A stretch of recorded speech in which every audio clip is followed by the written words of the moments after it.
Hey YouTube, it's James from Live and Watch here again with another deck profile, yay! This time it is on primarily my Spellbook deck. However, currently it's taking the form of the using the Silent Magician, as you can see from the first image and from the thumbnail. So I've amended the list slightly to incorporate the Silent Magician, which I think is a fantastic looking card, but B, also a cracking effect and works really well with Magician of Prophecy, Spellbook Magician of Prophecy, that is. So I thought I'd combine them into one deck and see how we go with it. It's still in testing, and there's a few perhaps amendments, and if you guys have any thoughts or comments, feel free to add them. But I'll just show you the build and how it is at the minute. This is all about, primarily the Spellbook engine, but obviously just using the Silent Magician as well. So it's one of my favorites, though. I enjoy the Spellbook engine, how it works, along with the prophecy side of things as well. But also, I just wanted to build a deck primarily with this lady. So the first three is, of course, the Silent Magician. Cannot be normal summon, must be special summon from my hand by attributing one spellcaster monster. I cannot be special summoned by any other way. So, we're going to be normal summoning the Magician of Prophecy, getting the extra spellbook on board, and then potentially tributing that for the Silent Magician. Gains 500 attack for each card in my hand, and once per turn I can basically negate the first spell that's activated. And if it is destroyed by battle, I can also grab... if I can find her, the Silent Magician level 8, which is a one-of in the deck, which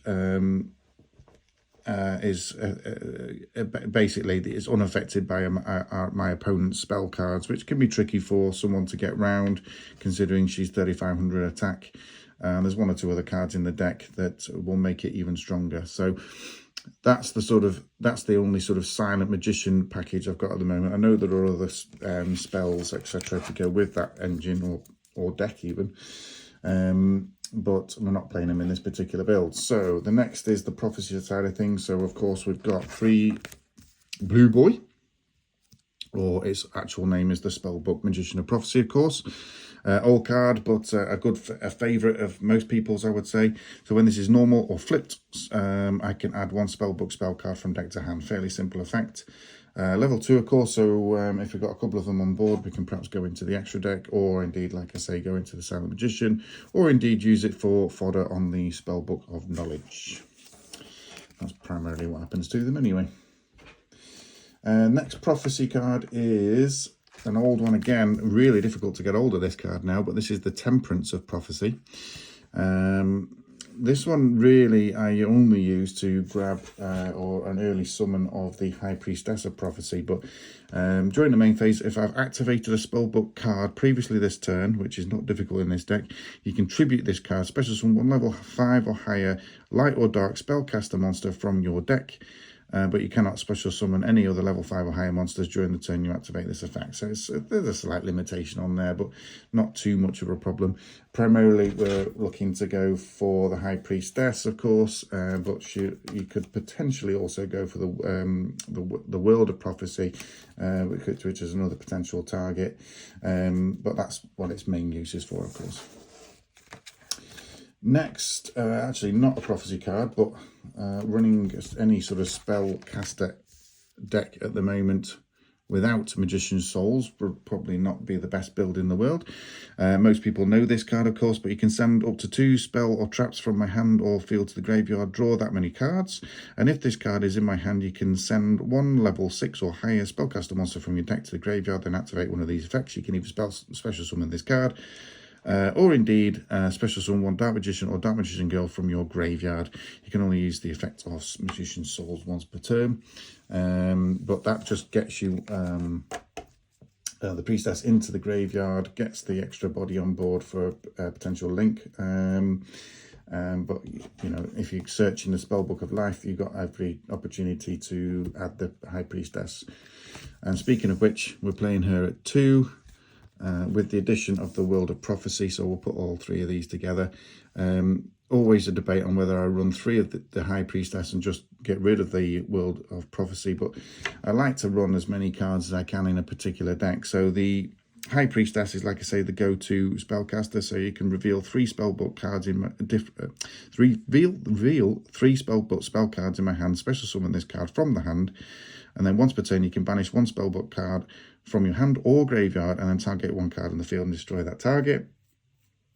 And then the World of Prophecy is this: when this card is special summoned by the effect of a spellcaster monster or a Spellbook spell card, you can target 2 Spellbook cards in your graveyard, add those targets to your hand. You can't special summon any other monster during the turn you activate this effect. When you add cards from your hand by this effect, you can reveal 4 Spellbook cards with different names in your hand and destroy all other cards on the field. It's not an effect I've been able to get off loads, but it's nice to know that it is there if the opportunity arises. That's it for monsters. So, how many is that? 1, 2, 3, 4, 5, 6, 7, 8, 9, 10, 11, 12, 13, 14, 15, 16 monsters. On to spells, of course, of which there are a lot. So, in fact, we only run 2 traps, so there's plenty of spells. So, the first one, of course, is Spellbook of Secrets. I think this is always the sort of go-to as a 3 of. But of course this adds 1 Spellbook card from deck to hand, except Spellbook of Secrets. You can only activate 1 secrets per turn, so very, very simple effect. Looks absolutely stunning in the ultimate rare, of course. I'm still waiting to find some decent copies of the ultimate rare Blue Boy, but honestly it really pops in as an ultimate rare. I've only managed to pick up these. There's a slight chip on that one, you can just see, but other than that, I think they're American print as well, but they're nothing too much to worry about. Yeah, they're lovely cards. Next is the Grand Spellbook of Tower. The Grand Spellbook Tower. I can't even talk today. Again, great card, effectively allowing you to draw twice per turn, but once per turn during your standby phase, if you have a spellcaster type monster on your field or in the graveyard, you can return 1 Spellbook spell card from your graveyard to the bottom of your deck, except the Grand Spellbook spell tower, and then you can draw 1 card. When this card is destroyed by opponent's card and sent to the graveyard, you can special summon 1 spellcaster monster from your hand or deck whose level is less than or equal to the number of spellbooks in your graveyard. Bit of a mouthful, but nonetheless, just the 2 of on that one. Spellbook of the Master as well, another great looking card, this one. If you control a spellcaster monster, you can reveal 1 Spellbook card in your hand to target 1 Spellbook normal spell in your graveyard, except Spellbook of the Master. This card's effect becomes the target's effect. So effectively, you can obviously copy any of the normal spellbooks, which of course would be Spellbook of Secrets primarily. A few of the others as well, of course.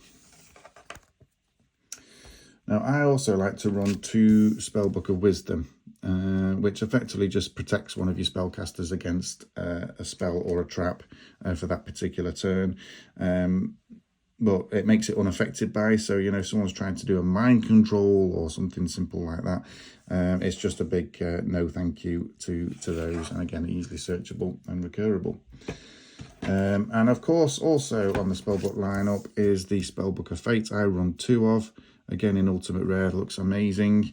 But if you control a spellcaster monster, you can banish up to 3 Spellbook spell cards from your graveyard by this apply this effect. Depending on the number of spell cards banished from your activation, you can only activate 1 Fate per turn.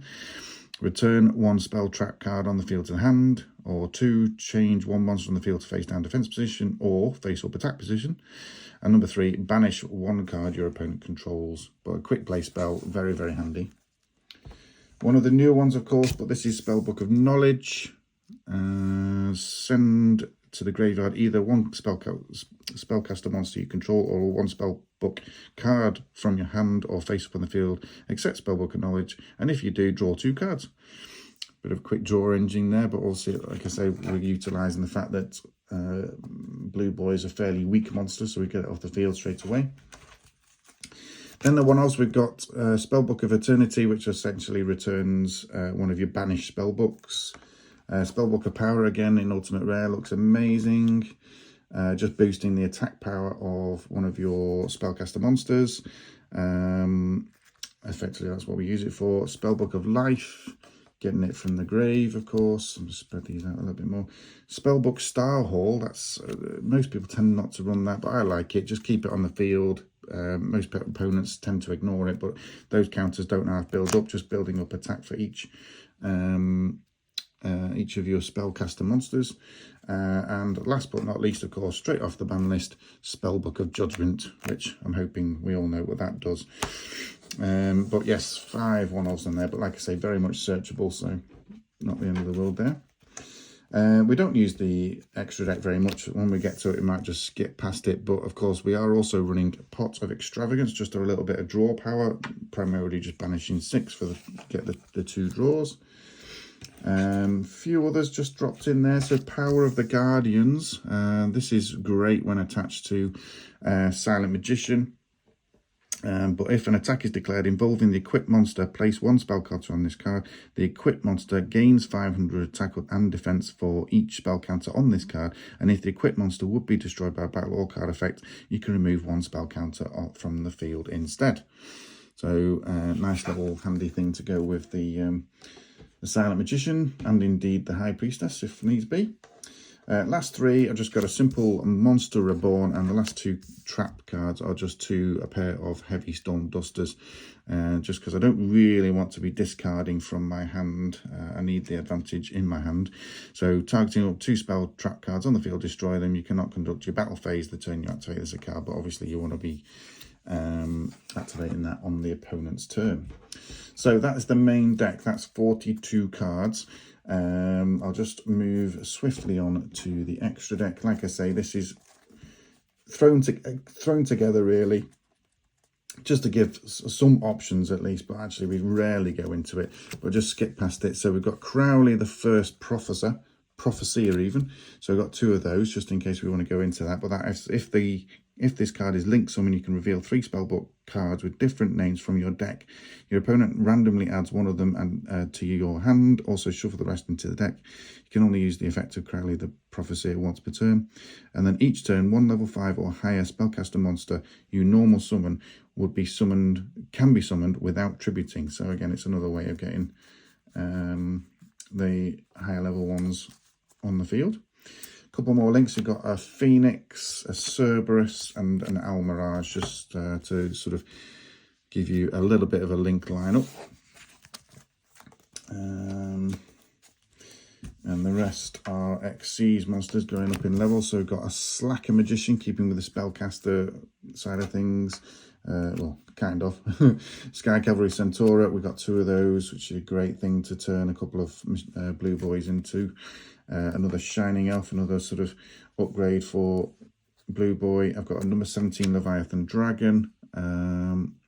These are just, like I say, options. You've got the Temperance of Prophecy, which is level 3, so just thought I'd give you a level 3, rank 3 option.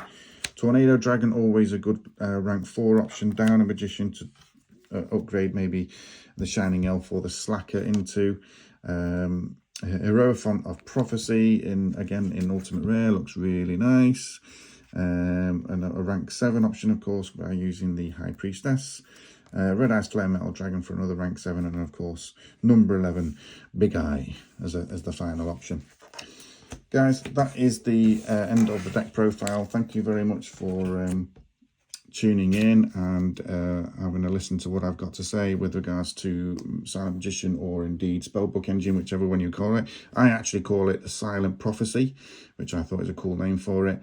If you've got any comments, please do put them on there. But primarily, if you do throw us a subscribe, that'd be absolutely great, because as you can see, it's a fledgling channel right from the start, and all I'm going to be doing is a few profiles on some of the decks I have.